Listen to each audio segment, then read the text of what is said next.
Hola a todos, en esta oportunidad hablaremos sobre los equipos de protección de ojos y cara. A continuación, describiremos los temas que vamos a desarrollar.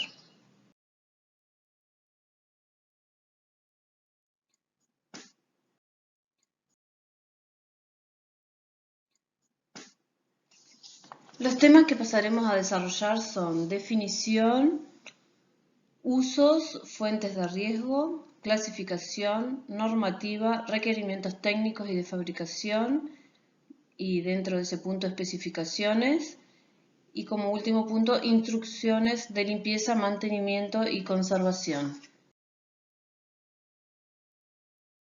Bueno, pasamos a la definición de lo que son los equipos de protección de ojos y cara. Todo equipo de protección visual tiene como función principal el proteger el órgano visual contra impactos peligrosos y o partículas en el aire, como es el polvo, salpicaduras de líquidos o de ácidos, quemaduras, calor, deslumbramientos y radiaciones, sea de soldadura, láser, sol, ultravioleta e infrarroja. Este equipo debe ser de buen tamaño, debe proteger muy bien de impactos frontales y a la vez ser confortable para su uso. Es fundamental para cualquier tipo de manejo de programas de salud industrial el proteger los ojos y la cara, o la cara, porque muchas veces se necesita solamente proteger los ojos o en otras oportunidades proteger los ojos y la cara a la vez. Para proteger de lesiones por entes físicos y químicos, tal como son las radiaciones, y es por dicha razón que según la tarea que desempeñe el trabajador será necesaria la protección de la cara, además de los ojos, como habíamos mencionado anteriormente. La eficacia del uso del mismo va a depender de la correcta elección y del mantenimiento adecuado del mismo. Es muy importante proteger la vista para evitar consecuencias de salud peligrosas que incluso pueden llegar a ser hasta irreversibles. Debemos tener presente que la vista es de los 5 sentidos que posee el ser humano el más importante, dado que obtenemos a través de este sentido aproximadamente el 70% de la información del entorno en el que vivimos. Los factores de riesgo que hacen necesario el uso de estos equipos de protección personal se dividen en tres tipos: de tipo mecánico, de tipo químico y biológico y por radiaciones. Los riesgos mecánicos incluyen el impacto por proyección de partículas, que puede ser la proyección de partículas de madera, de piedra, de metales, que al proyectarse en forma muy rápida, además, por pequeños que sean, pueden generar cortes en la cara o perforaciones en el ojo y pueden generar heridas de gran gravedad. La verdad que para Uruguay no conseguí muchos datos, pero decía en España, por ejemplo, el 4% de los accidentes de trabajo tienen que ver con lesiones en los oculares. Después del contacto con polvo de partículas grandes, que puede ser, por ejemplo, en los molinos, en los aserraderos, el polvo, que el contacto con los ojos puede generar infecciones, en la piel puede generar irritaciones. Y después están los riesgos de quemadura por salpicaduras de metal fundido, por escapes de líquidos a presión o por los arcos eléctricos de cortocircuito. Factores de riesgo químico y biológico pueden ser salpicaduras de sustancias químicas que se pueden dar en el blanqueo, en el galvanizado, en los manejos de disolventes. Pueden ser también por contacto con aerosoles, humos, gases o vapores. Se pueden dar en procesos de fumigación, barnizados o contacto con gases de combustión. Y después los de tipo biológico pueden ser en virus de laboratorios, en hospitales, virus, bacterias. En cuanto a la lesión que se puede generar, puede ser en casos de la piel, se pueden dar quemaduras, irritaciones, sarpullidos, y a los ojos le puede generar quemaduras oculares, inflamaciones del nervio óptico, distrofia de córnea, conjuntivitis y irritación. Va a depender siempre del grado de exposición, del grado de concentración y del químico que se esté usando en particular.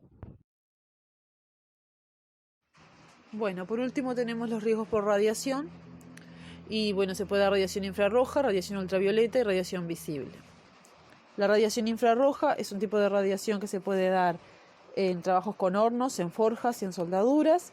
Y es un tipo de radiación que no tiene efectos nocivos a una baja exposición, pero es acumulativo. Entonces lo que puede considerarse tolerable en una jornada laboral, al acumularse durante varios años, puede llegar a generar lesiones. Y un ejemplo de eso son las cataratas del vidriero, que son daños en el cristalino. A su vez, si la exposición es alta, si hay una exposición de alta intensidad, se pueden provocar quemaduras corneales, retinarias y también lesiones en el cristalino. Después tenemos las radiaciones ultravioletas, que son radiaciones que se pueden ver, por ejemplo, en las soldaduras de arco eléctrico o en lámparas de alta energía. Y bueno, las radiaciones ultravioletas generan en la piel erupciones, quemaduras, cáncer de piel, y en los ojos esa exposición puede llevar a provocar un defecto agudo y una inflamación dolorosa en la córnea o en la conjuntiva. Puede tener, si es una duración larga, puede tener efectos también de cáncer de párpados. Y después tenemos la radiación visible. La radiación visible se da sobre todo en hornos de alta temperatura, de luz artificial o solar de alta intensidad, y en la conducción de vehículos cuando la luz es cambiante. Los láseres también son un tipo de radiación visible, y la particularidad de los láseres es que concentran la energía en una zona muy reducida y con una intensidad muy concentrada, y eso es particularmente riesgoso para los ojos. En general las fuentes de riesgo de radiación no emiten un solo tipo de radiación, entonces es muy común que en un trabajo o en una tarea estemos expuestos a varios tipos de radiación. Por ejemplo, cuando en las soldaduras hay exposición a radiación infrarroja, radiación ultravioleta y visible. Y en los hornos de acerías se emite radiación infrarroja y radiación visible.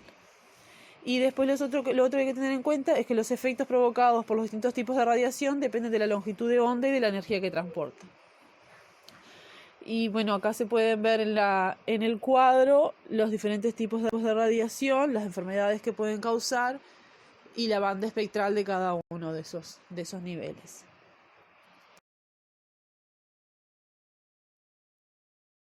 Pasaremos a detallar ahora lo que es la clasificación de los equipos que se clasifican en ocular y facial. Dentro de los oculares tenemos de montura universal y de montura integral. Bueno, dentro de montura universal consisten los protectores de ojos cuyos oculares están acoplados de una montura con patillas, las cuales pueden contar o no con protectores laterales.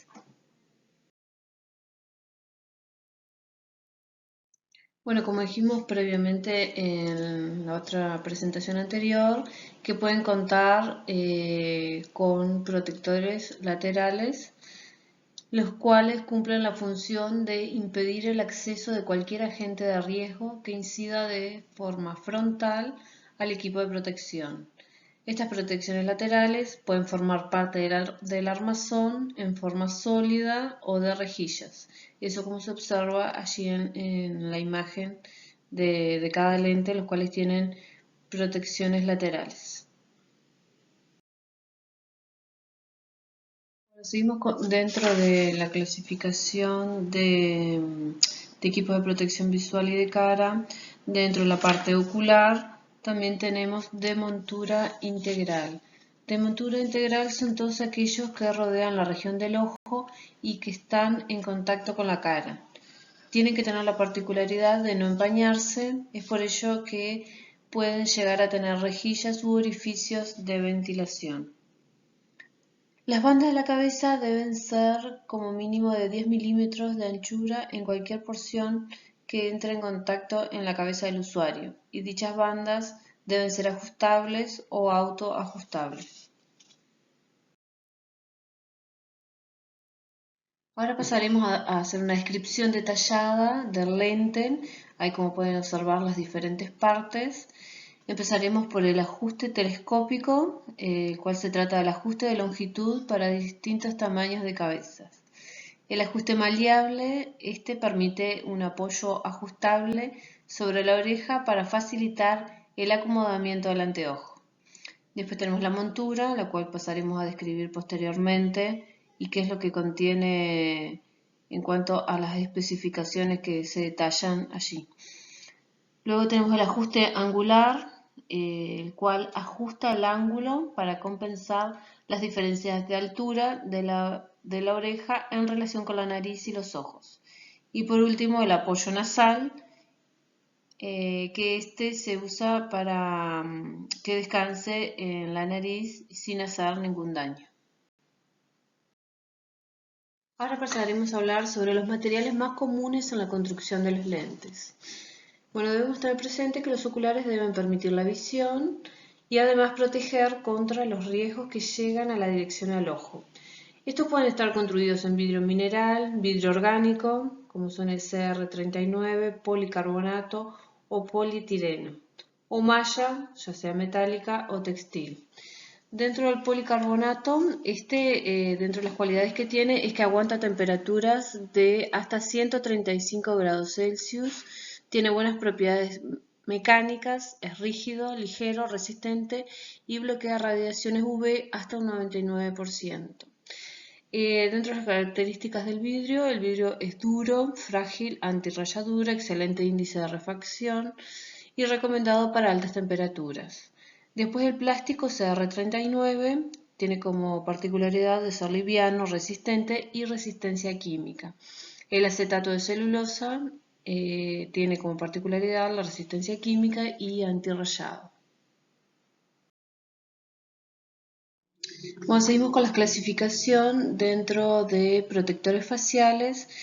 Existen diferentes tipos de protectores faciales, por ejemplo, pantalla de protección. En este caso, el protector resguarda los ojos y parte o la totalidad de la cara u otras zonas de la cabeza. Eso como se observa allí en la imagen. Seguimos con la clasificación, también tenemos pantalla de mano, que son por ejemplo las pantallas faciales que se sostienen con la mano. Esas son las que se usan para soldar, por ejemplo.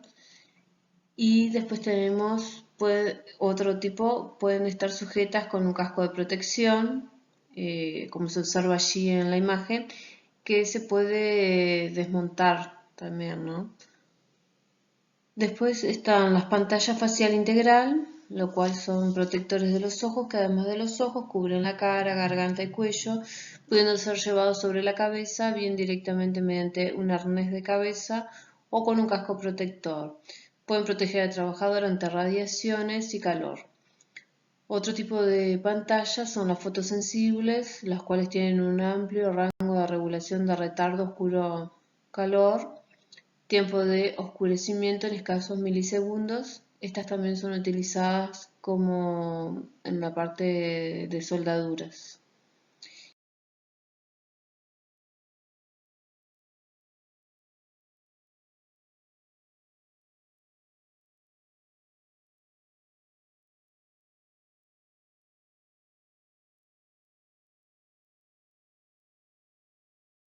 Bueno, con respecto a la normativa, en nuestro país los equipos de protección ocular y facial están reglamentados por las normas UNIT, en particular desde la 4849, la 4856 y la 6161.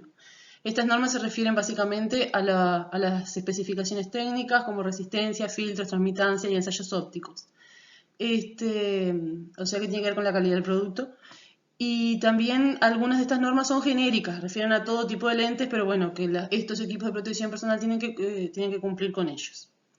Por otro lado está la obligación del uso de los equipos de protección personal, que esos están regulados en los decretos, en diferentes decretos, y en particular el decreto 406-988 plantea algunas especificaciones sobre eso.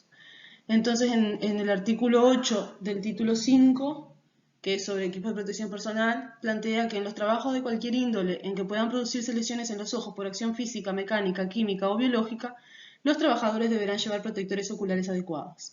Las gafas protectoras reunirán las condiciones mínimas siguientes. Sus armadoras, sin perjuicio de resistencia y eficacia, serán ligeras, resistentes al calor, cómodas y de diseño anatómico. Cuando se trabaje con vapores, gases o polvo muy fino, deben ser completamente cerradas y bien ajustadas al rostro.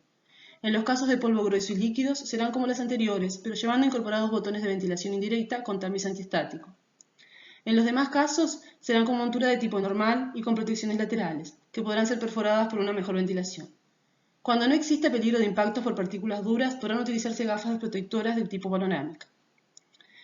Deberán ser de fácil limpieza y reducir lo mínimo posible el campo visual. Pueden sustituirse el uso de gafas por adecuadas pantallas protectoras o estas podrán ser necesarias además de las gafas, cuando haya que proveer también protección facial. Las pantallas o visores estarán libres de estrías, arañazos, ondulaciones u otros defectos y serán de tamaño adecuado al riesgo. En el artículo 9 plantea: Las lentes para gafas de protección deberán ser ópticamente neutras, libres de burbujas, motas, ondulaciones u otros defectos, y las sin coloras deberán tener una transmisión media de la banda visible como mínimo del 89%. Si el trabajador utiliza lentes de corrección, se le proporcionarán gafas protectoras que puedan ser superpuestas a las graduadas del propio interesado. Bueno, como veíamos un poco más atrás, los equipos de protección ocular constan básicamente de tres componentes: los oculares, la montura y el sistema de sujeción.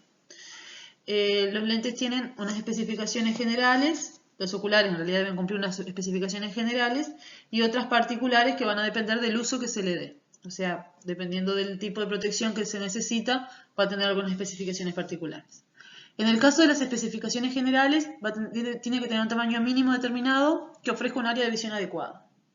Además, los protectores oculares, si no tienen efecto corrector, no deben presentar ningún tipo de potencia óptica mayor a 0,06 dioptrías. Hay que tener en cuenta que los lentes recetados para cualquier problema ocular tienen como mínimo 0,25, o sea que 0,6 dioptrías es que no tiene nada de aumento. La variación de la transmitancia debe ser homogénea en todo el campo de visión y también entre el ocular izquierdo y el derecho. Para eso en realidad hay un margen de error que es muy bajo, que puede estar cubierto, pero tiene que ser básicamente igual. Después, con respecto a la difusión de la luz, que es la dispersión que sufre la luz al atravesar el medio, tiene que cumplir con una calidad oftálmica. No puede tener defectos significativos que entorpezcan la visión durante el uso, y eso pueden ser burbujas, rayaduras, manchas o rugosidades en el cristal. La solidez incrementada significa que tiene que soportar un impacto de una bola de 22 milímetros de diámetro con un peso de 43 gramos a una velocidad de 5 metros por segundo. Eso vendría a ser lo mínimo que tiene que soportar en un impacto. Y eso se ve a través de ensayos. Y después tiene que tener una resistencia al envejecimiento, a la corrosión y a la ignición. En cuanto a los requerimientos particulares de fabricación, que son los que se corresponden con determinado tipo de uso, los oculares deben cumplir ciertas exigencias de calidad óptica, que es lo que se llama clase óptica, y está relacionada con el tiempo de uso. Pueden ser para toda la jornada, para un periodo más o menos largo o para breves periodos de tiempo. Por otro lado, también tiene que ver con la resistencia al riesgo, que pueden ser de resistencia mecánica o de efecto filtrante. El efecto filtrante refiere al filtro sobre radiaciones. La resistencia mecánica puede ser mínima cuando el único objetivo es el efecto filtrante. Si no, puede ser incrementada, que es la exigencia más utilizada, y a no ser que sea por un riesgo específico contra altos impactos, y entonces ahí sí se utiliza un equipo protector de alto impacto, y en ese caso se pueden dividir en energía baja, media o alta. Bueno, los oculares con filtro frente a radiaciones deben estar identificados con la clase de protección que está compuesta por el código de protección, que es un número o una letra, y que indica el tipo de radiación que filtra, y el grado de protección, que se refiere a cómo se transmite la luz visible a través de los lentes. Esos son los TBIs. También los oculares deben estar marcados con la clase de protección, código y grado que les corresponde. Los oculares con filtro frente a radiación láser deben identificarse con la longitud de onda de la que protegen y, si el filtro no es de validez universal, el tipo de láser con el que puede usarse. Tienen que identificarse también en el ocular el tipo de resistencia cuando es incrementada o de alto impacto, y en este último caso si es baja, media o alta la energía, y si es resistente a altas temperaturas. Acá en esta diapositiva podemos ver el marcado de los oculares. Bueno, agrega algunas cosas además que las voy a decir a continuación, pero por ejemplo la clase óptica está acá, el número de tono, el tipo de filtro, todo eso tiene que estar marcado en la montura. A su vez, estos protectores tienen que tener identificados si son resistentes al arco eléctrico, que se identifica con el número 8. Hay que identificar la no adherencia de metal fundido y la resistencia a penetración de sólidos calientes, que se identificaría con un número 9. La resistencia al deterioro superficial por partículas finas, eso se registraría con la letra K. La resistencia al empañamiento y la de reflectancia, letra R. Entonces, en una montura, si corresponde, debe tener, y además el lugar donde debe de ir cada marca también está especificado.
Ahora pasaremos a hablar sobre las instrucciones de limpieza y mantenimiento y conservación de dichos equipos.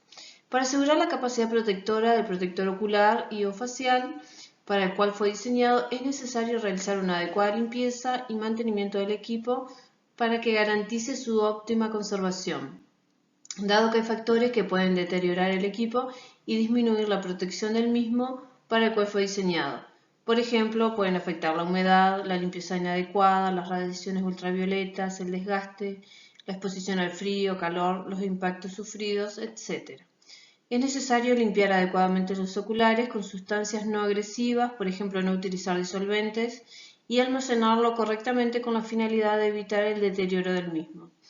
Para asegurarse el mantenimiento adecuado del protector visual o facial, se debe tener presente la fecha de caducidad, digamos la fecha de vencimiento, leer el instructivo, es decir, qué pasos hay que seguir para la limpieza del equipo, realizar un examen visual antes de la utilización y capacitar al usuario referente al uso y conservación del mismo para que tenga un mantenimiento adecuado.